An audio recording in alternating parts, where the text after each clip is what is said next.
Sunstein.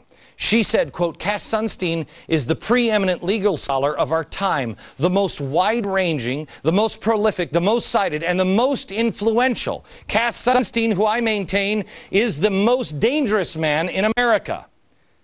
Okay, here's Cass Sunstein on banning and taxing certain forms of speech. I know, it's just more academia, but I want you to watch. What can the government do about conspiracy theories, and what should it do? It might ban conspiracy theories, somehow defined. 2, the government might impose some kind of tax, financial or otherwise, on those who disseminate such theories. 3, government might itself engage in counter-speech, marshalling arguments to discredit the conspiracy theories. 4, the government might actually formally hire credible private parties to engage in counterspeech. 5, the government might engage in informal communication with such parties, encouraging them to help. Gee, that sounds like what she was saying. Let me go back to the original statement. What if a small group of leaders, I think we have that, small group of world leaders, found that there was a threat to the earth, and that the only hope for the earth would be to collapse the rich countries, because the rich countries are the problem. I think we have all of this so far. And then they would collapse the system in order to save the planet. The group would decide that the only hope was to collapse the industrialized world. Read the newspapers. Is that not happening? In Greece, in Spain, in England, in Germany. What if that small group felt that way? The question was, would it then be their responsibility to bring it all about? That's the only question that remains unanswered here. Or does it? Again, I go back to their excuses. You know, I had a hard time buying all these excuses. I wasn't listening at church. The FBI didn't know that he was a truther. Andy Stern, by coincidence, is using global workers of the world unite language. Maurice Strong was just writing a novel. That's all I was doing. When 20 years later, he hasn't written anything. But he has laid the foundation for all of this. Let me put it this way. It is easier for me to believe that these people believe the premise of his novel and do feel they have a responsibility to bring all of this about. How about you? Crime Inc. Crime Inc.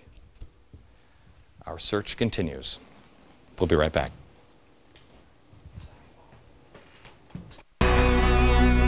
America, I want to show you some video that I don't think you've seen before, and I find it, quite honestly, I find it disturbing when other people come to the same conclusion that I have, especially people I respect, or I think have a brain cell kicking around, because I really do want to be wrong. Nobody wants to believe the stuff that I believe. You know that. If you watch this show on a regular basis, you don't want to believe it either, but you've not left any choice. And we're talking about people, again, the small group of people that believe there's a threat to Earth, and the rich countries are the problem, and so collapse the industrialized rich countries. That's the idea. Now, the president calls it fundamentally transforming America. But fundamentally transforming America doesn't really happen without an emergency. You really do have to collapse the economies of the world.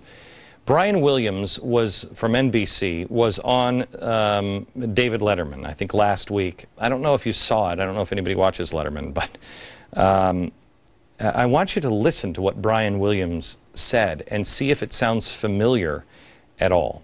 Here it is. Our stock market went into a deep decline, a bottomless dive. There's some speculation as we sit here that it was computer triggers, that it was a glitch. But I'm telling you, on every television set at the NYSE this afternoon was the live picture of police beating demonstrators in Greece.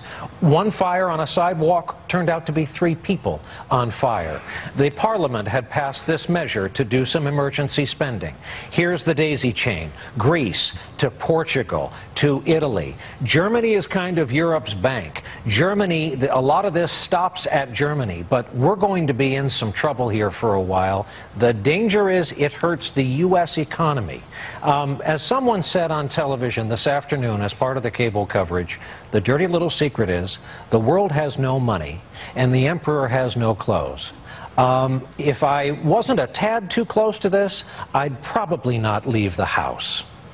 But that's how bad it is. Okay. So it's easy for people who have been dismissing, you because you watch this show and say, well, you're just a fear-monger. No, no, no. No, will you say that about Brian Williams? I said at the beginning of the show, and let me just say this first. I said at the beginning of the show that we have to have serious conversations. And I do try to make this show entertaining so people will watch. Nobody wants to watch a drag every day. And this is what this is, man. This is a drag. You don't know what it's like even finding this stuff. You don't know what it's like. And you'll understand in a few weeks when I tell you about the conversation that we had in the hallway of my office today that, I said, everybody better write this conversation down because this is history. And it's terrifying. But what are you supposed to do? Are you supposed to run and hide and bury your head? Or are you supposed to do the right thing and tell the truth? Because I know, and you'll see it again tomorrow on the show, faith, hope, and charity. You're going to see faith tomorrow. We can change the world. We can change it. We can fix it if we are who we really are, not who we've allowed ourselves to become. Back in just a second.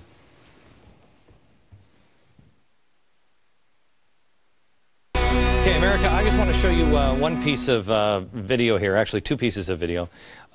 And the reason why I'm showing you this is because we're dealing with people who are not the usual faith-based people. They're always the ones that run to the table and say separation of church and state. And this is the reason why Jim Wallace and the way the progressives are using churches now. And I want to show you this because this is what you're up against. Listen to this. Here's Nancy Pelosi first talking about immigration, then John Kerry talking about cap and trade. Watch. Cardinals, the archbishops, the bishops that come to me and say, we want you to pass immigration reform. And I said, but I want you to speak about it from the pulpit. I want you to instruct your, whatever the communication is.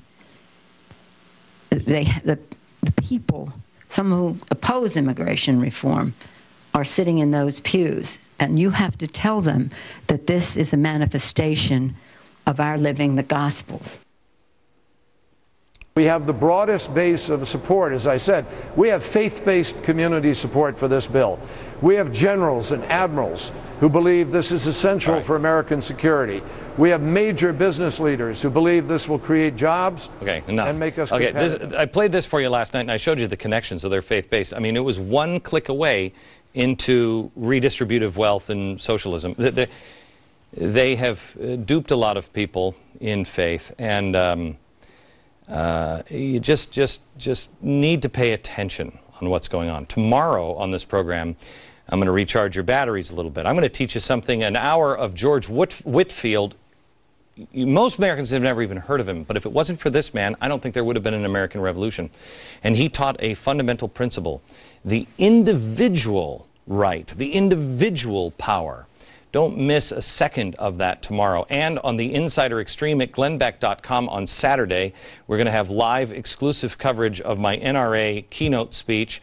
And then also earlier in the day, I am going to be meeting at Liberty University and delivering the commencement address. And that is on faith. Don't miss it. glennbeck.com, Insider Extreme. Sign up now. Back in a minute. On the basics of Crime Inc. And I want you to learn it because this really is the basic, and this thing's going to unleash here in the next few weeks.